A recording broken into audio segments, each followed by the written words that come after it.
الحمدللہ وحدہ والصلاة والسلام علی من لا نبی بعد اما بعد۔ اسلامی بھائیوں، اسلام میں مسواک کرنے کی بڑی فضیلت ہے اور یہ نہایت ہی پسندیدہ امر ہے۔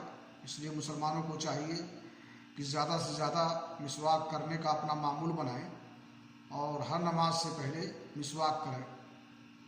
صحیح بخاری شریف کی حدیث ہے، رسول اکرم صلی اللہ علیہ وسلم نے فرمایا، لولا ان اشق علی امتی او علی الناس لامرتهم بالسواک مع کل صلاۃ، کہ اگر مجھے اپنی امت یا لوگوں پر مشقت کا اندیشہ نہ ہوتا تو میں انہیں مسواک کرنے کا ہر نماز کے ساتھ حکم دیتا۔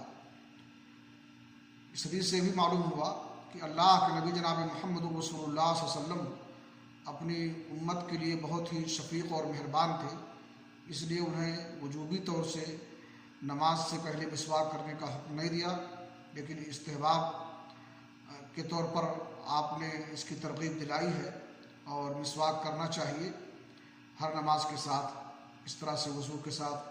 اللہ تعالی ہمیں اس کی توفیق بخشے۔